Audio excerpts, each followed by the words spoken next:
Dear Patriots, before the news starts, please subscribe to our patriotic channel by clicking the subscribe button. Give us a thumbs up to this video. Don't forget to leave your opinion below in the comments section. Share the news on Facebook and Twitter so your friends see it. Thank you. Vice President Pence barely escaped an assassination yesterday and nobody is talking about it. Yesterday afternoon, Mike Pence was busy visiting Pennsylvania for the 9/11 memorial honoring the heroes or Flight 93. It was during that visit that he escaped an assassination attempt. Right before Pence flew into town, the Secret Service caught wind of William Robert Dunbar's plan to take out the vice president. Dunbar, a 22-year-old National Guardsman from New Jersey, was arrested on duty for saying, "If someone pays me enough money, I will kill the vice president." That's right, Dunbar wanted to kill Mike Pence. It seems like he simply lacked the courage to do so without some backing. Luckily, he was reported for his violent rhetoric and sent to the county prison in lieu of his $250,000 bond.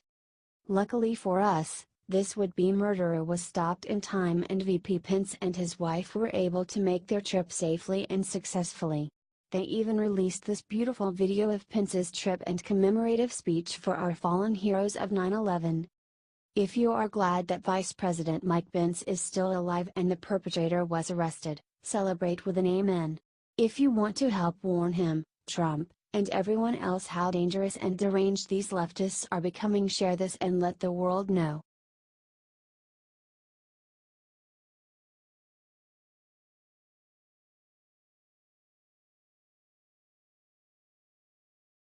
Sick taunts after Eric Bollings' son's death should leave leftists hanging their heads in shame.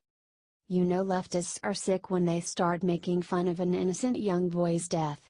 Eric Chase Bolling reportedly died on Saturday under mysterious circumstances.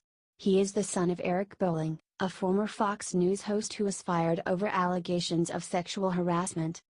Bolling Jr. was only 19 years old and a student at the University of Colorado when he died, apparently suffering from extreme emotional torture over his father's scandal, according to TMZ. Most of the responses to the news were overwhelming, kind and supportive, but a few were truly sick. Apparently, the compassionate left is really into things like emotional torture and actually lauded Eric Chase Bolling's death, according to the Daily Caller. There are just a few. I hope these leftists take a good hard look in the mirror and realize how callous and cold-hearted they sound in the face of terrible tragedy. It's a sad day when a man loses his son and the first thing that comes to mind is karma. HT Daily Caller, TMZ.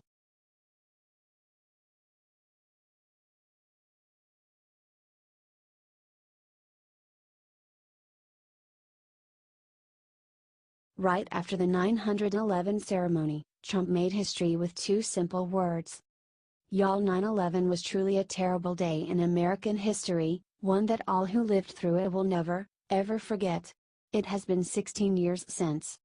It has been 16 years since 9/11, and remembering it still brings Americans a sense of sadness and also pride and unity in their country.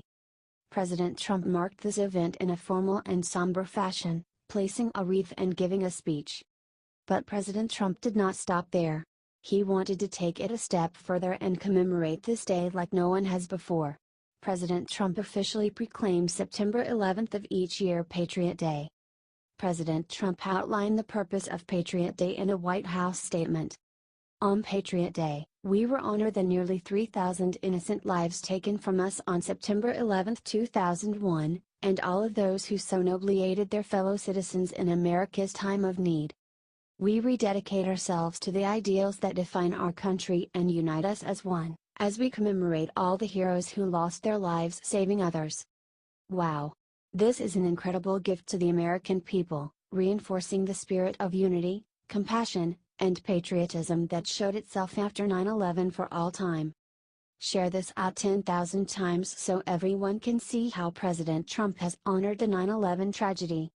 htwhitehouse.gov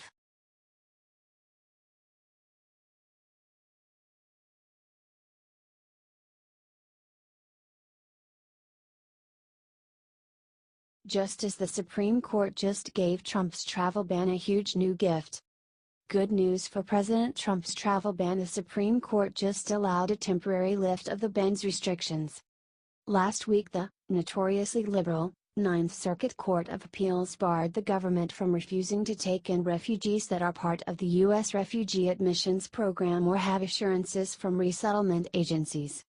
Justice Anthony Kennedy signed the order that temporarily blocked the Ninth Circuit's order, meaning the refugees in that category will continue to be barred. The Supreme Court's decision came 2 hours after Acting Solicitor General Jeffrey Wall filed a request for a stay.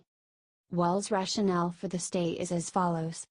Unlike students who have been admitted to study at an American university, workers who have accepted jobs at an American company, and lecturers who come to speak to an American audience, refugees do not have any freestanding connection to resettlement agencies, separate and apart from the refugee admissions process itself, by virtue of the agency's assurance agreement with the government.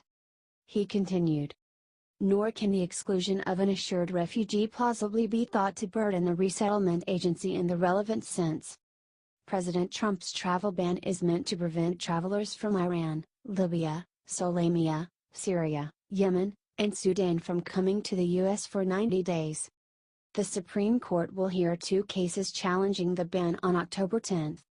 This is great news for the Trump administration. The challenges against the ban are clearly on shaky ground, and they're only getting shakier.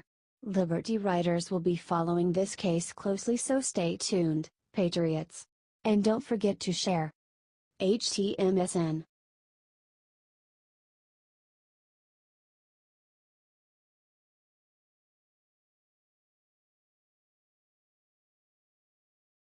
When liberal reporter mentioned James Comey, Sarah Sanders brought the beat down. White House Press Secretary Sarah Sanders did her thing Monday and brought the paint train bearing down on former FBI Director James Comey. A reporter from Reuters asked Sanders about Steve Bannon's 60 Minutes interview, in which he said the firing of James Comey was the biggest political mistake in modern history. As always, Sanders brought her A game, making sure everyone knows President Trump has no regrets. First, on the Comey firing, I think that we've been pretty clear what our position is. And certainly, I think that has been shown in the days that followed that the president was right in firing Director Comey. Then she reminded everyone exactly why Comey was fired, and the shady things he's done since then. Since Director Comey's firing, we've learned new information about his conduct that only provided further justification for that firing, including giving false testimony, leaking privileged information to journalists. He went outside of the chain of command and politicized an investigation into a presidential candidate. Boom baby. Then she hammers it home one more time for the people in the back. I think the president's been very clear about his position on that front. He's very pleased with the new director, and has full confidence in him to fully restore and lead the FBI. Whoop whoop. 3 cheers for Sarah Huckabee Sanders. No one sticks up for Trump the way she does, and no one does it with such tact. Share her sassy response at 50,000 times. HD Real Clear Politics.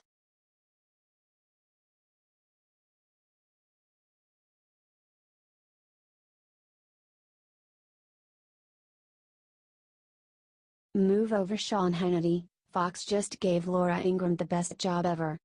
If you all are fans of Laura Ingraham, get read because she just bumped Sean Hannity from the 10 p.m. spot on Fox News.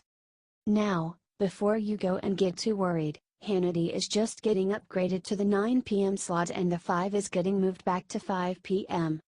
Still, this is a huge announcement of Ingraham, who has been waiting decades for her big break into conservative news.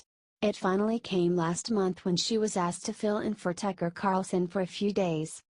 After her performance on camera and the reaction from the audience, Fox knew what it had to do. They hired her on and promised her a show of her own off the bat. Honestly, this is a pretty unbelievable deal she managed to get in the world of cable news. Pretty much nobody gets to walk into the studio and get set up with a daily 9 p.m. show to start.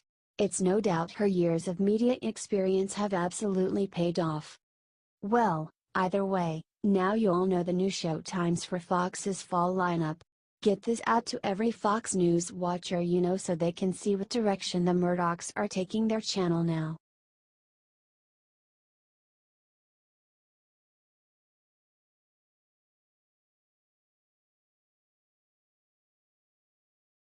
Brutal Trey Gowdy just exposed DM's biggest fear, that would end Mueller investigation.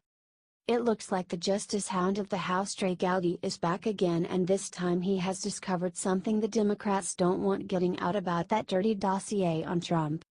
So Rep. Gowdy was busy doing his duty as the chairman of the Oversight Committee when bam, it hit him. He needed to see what the FBI and Justice Department saw in that dossier that made this whole investigation into the Trump campaign start in the first place.